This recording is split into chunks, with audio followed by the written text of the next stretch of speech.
कक्षा 7 गणित। आज हम लोग रचनाओं के विषय में अध्ययन करेंगे। रचनाएं।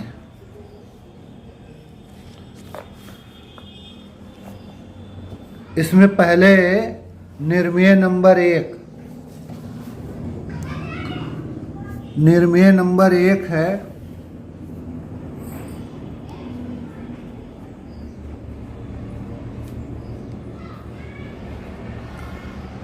दिए हुए रेखाखंड को समद्विभाजित करना। दिए हुए रेखाखंड को समद्विभाजित। सम माने बराबर, द्वि माने दो, भाजित माने भाग में बांटना। तो कोई एक रेखाखंड दिया हो, उसको दो बराबर भागों में कैसे बांटते हैं, यही हम लोगों को पढ़ना है। तो मान लीजिए कि हमारे पास एक कोई रेखाखंड दिया हुआ है इस प्रकार से। यहाँ एक रेखाखंड दिया है,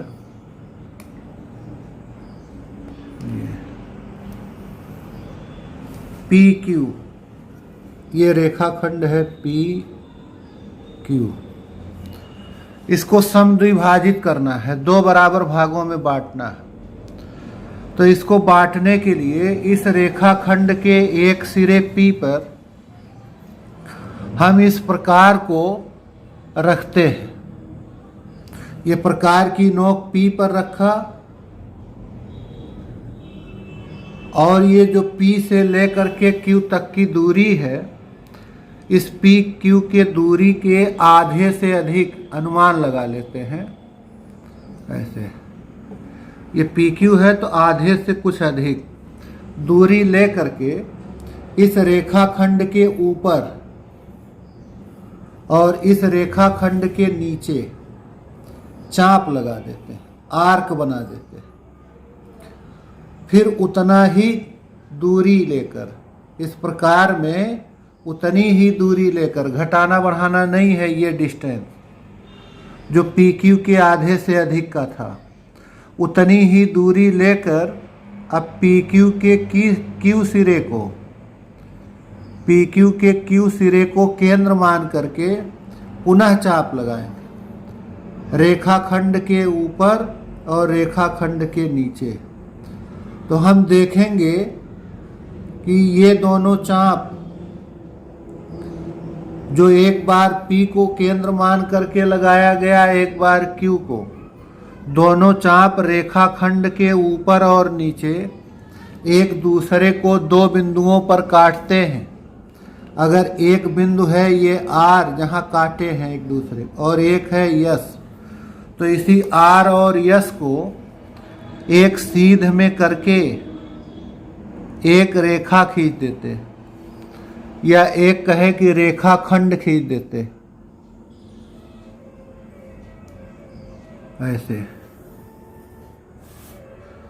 ये जो रेखाखंड आया RS, यह रेखाखंड इस PQ को अगर यहाँ काटता है T बिंदु पर, तो ये T बिंदु ही रेखाखंड PQ का मध्य बिंदु हो जाएगा, और यहीं से यह रेखाखंड PQ दो बराबर भागों में विभाजित हो जाएगा। हो गया दो, इसके दो बराबर भाग हो गए, एक PT एक TQ। अब इसी को हम लोगों को लिखना भी रहता है। लिखते कैसे है ये देख लीजिए। कैसे लिखेंगे? हम लोगों के पास क्या ज्ञात था? एक रेखाखंड दिया था, तो ज्ञात है, ज्ञात है में हो गया रेखाखंड PQ।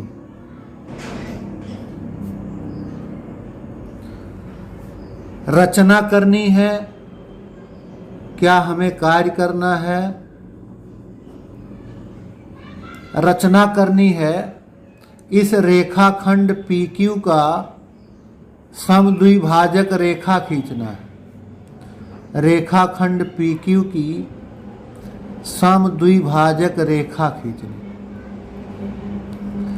जब समद्विभाजक रेखा खींच देंगे, यही आरएस समद्विभाजक रेखा है, तो समद्विभाजक रेखा खींच देंगे तो 2 बराबर भागों में बट जाए। अब रचना को हम लोग चाहे पॉइंट वाइज बिंदुवार करके लिखते हैं, प्रथम चरण, द्वितीय चरण, तृतीय चरण, और चाहे ऐसे ही सीधे लिखते चले जाते। जैसे जैसे हमने किया है वैसे वैसे लिखेंगे। क्या किए हैं हम? इस रेखाखंड PQ के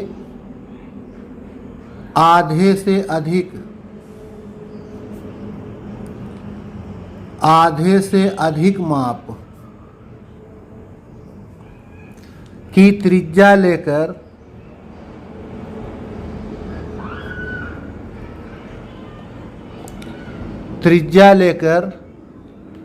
रेखाखंड के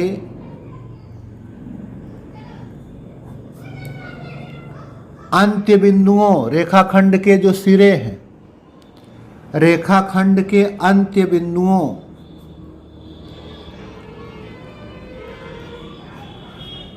P और Q को केंद्र मानकर,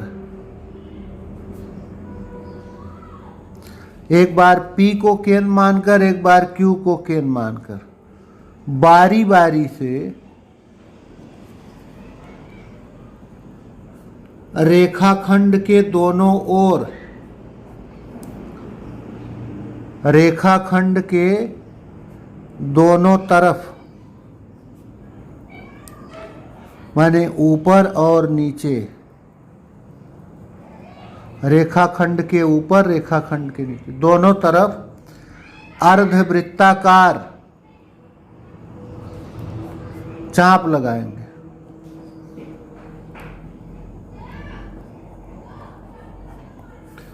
ये दोनों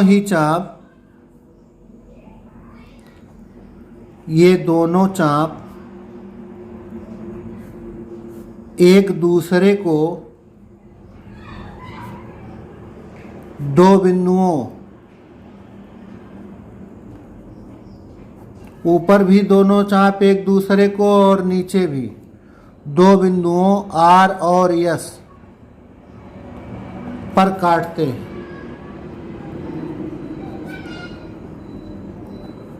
R और S को मिला देंगे। R और S को मिलाते हुए या मिलाकर एक रेखाखंड खींचा, चाहे कहे रेखाखंड खींचा, चाहे लिखे रेखा खींचा। अगर इसमें एरो बना दे दोनों तरफ इस रेखाखंड में तो रेखा हो जाएगा, और अगर हम लोग एरो ना बनाए तो ये रेखा हो जाएगा, रेखाखंड हो जाएगा। एरो बना दें तो रेखा, एरो ना बनाए तो रेखाखंड। तो आप दोनों लिख सकते हैं, एक रेखाखंड खींचा या एक रेखा खींचा, जैसा यहाँ बनाए, एक रेखाखंड खींचा। यह रेखाखंड ही रेखाखंड PQ का समद्विभाजक है। यही समद्विभाजक रेखा हो गई या समद्विभाजक रेखाखंड। इसमें आप देखेंगे जितना PT आएगा उतना TQ आएगा। ये हो गया निर्मेय नंबर 1। अब हम लोग देखेंगे निर्मेय नंबर 2। निर्मेय नंबर 2 है दिए हुए कोण के बराबर कोण की रचना करना। दिए हुए कोण के बराबर कोण की रचना करना। एक कोण दिया होगा जिसका मान ज्ञात नहीं होगा और ठीक उसी के बराबर एक दूसरा कोण बना देना है। तो मान लीजिए कि मेरे पास एक कोई कोण दिया हुआ है यहाँ,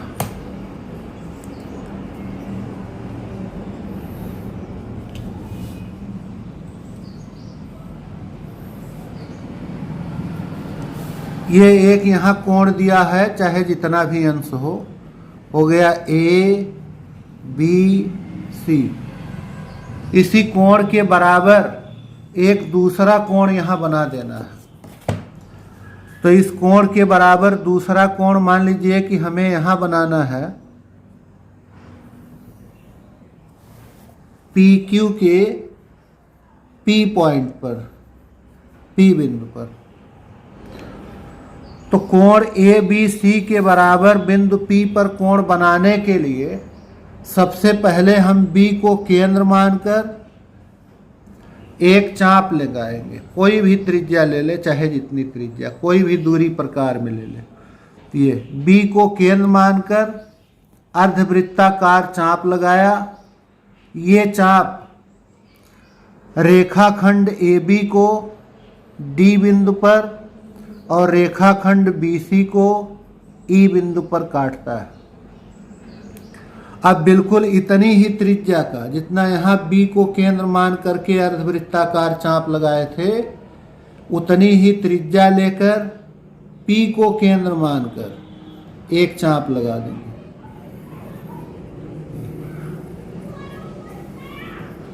फिर हम ये रेखाखंड ए बी को जहाँ अर्धवृत्ताकार चाप काटा था बिंदु डी, और रेखाखंड बी सी को जहाँ काटा था अर्धवृत्ताकार चाप ई, इसी डी और ई के बराबर, डी और ई के बराबर त्रिज्या ले लेंगे। इसके बराबर इतना कम कर देंगे इसे।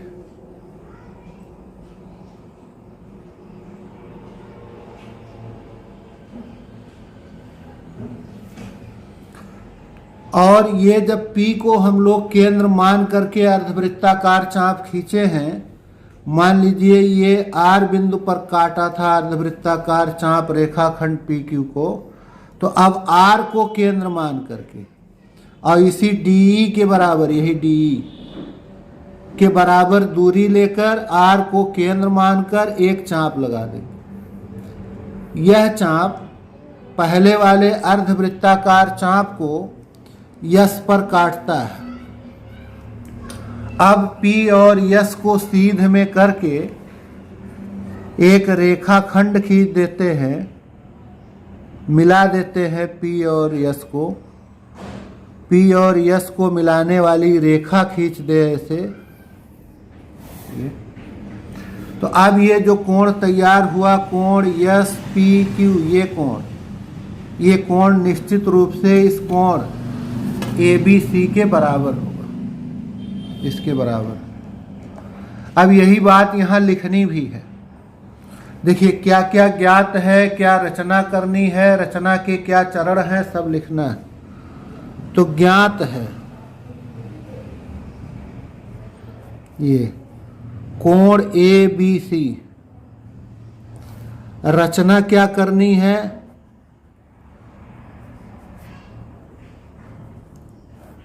रचना करनी है कोण ए बी सी के बराबर माप का कोण, इसी कोण के बराबर का एक दूसरा कोण। रचना कैसे कैसे किए हैं उसी तरह लिखते जाएं। सबसे पहले हम एक रेखाखंड PQ खींचे, एक रेखाखंड PQ खींचा। दिए हुए कोण ABC, अब इसमें यही चाप लगाना है। दिए हुए कोण ABC के शीर्ष A को केंद्र मानकर, यहां ए पर रखे थे प्रकार की नोक, नहीं सारी भाई, दिए हुए कोण ABC के शीर्ष B है, हाँ B, शीर्ष B को केंद्र मान करके किसी त्रिज्या को लेकर, चाहे जितना लंबा, किसी त्रिज्या को लेकर एक चाप लगाया। एक अर्धवृत्ताकार चाप खींचा, एक चाप खींचा जो रेखाखंड AB तथा BC, ये चाप रेखाखंड AB और BC को क्रमशः D और E बिंदुओं पर काटता है, D और E बिंदुओं पर काटता है। ये अब क्या किए हैं, इसी त्रिज्या, जितनी त्रिज्या यहां लिए थे, इसी त्रिज्या या दूरी से, चाहे कहो त्रिज्या या दूरी, P को केंद्र मानकर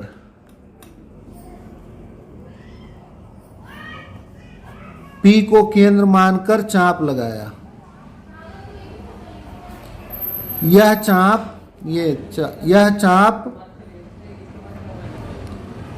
रेखाखंड PQ को बिंदु R पर काटता है, बिंदु R पर काटता है। अब प्रकार में इसी DE,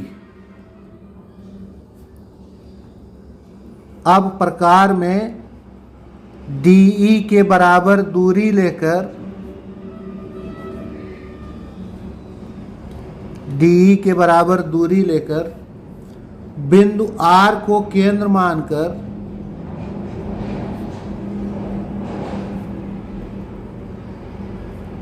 चाप लगाया, बिंदु R को केंद्र मानकर चाप लगाया, यहां रख करके इसको केंद्र मान करके चाप। यह चाप पूर्व वाले पहले से जो लगाए थे, यह चाप पूर्व वाले चाप को बिंदु S पर काटता है, बिंदु S पर काटता है। अब PS को मिलाते हुए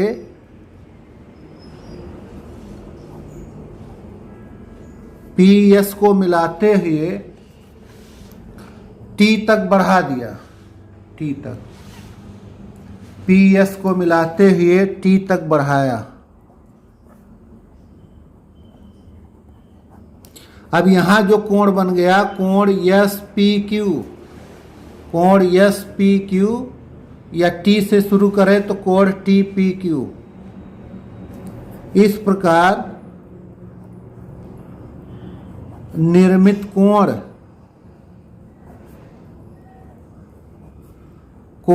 SPQ या कोण TPQ कोण ABC के बराबर होगा।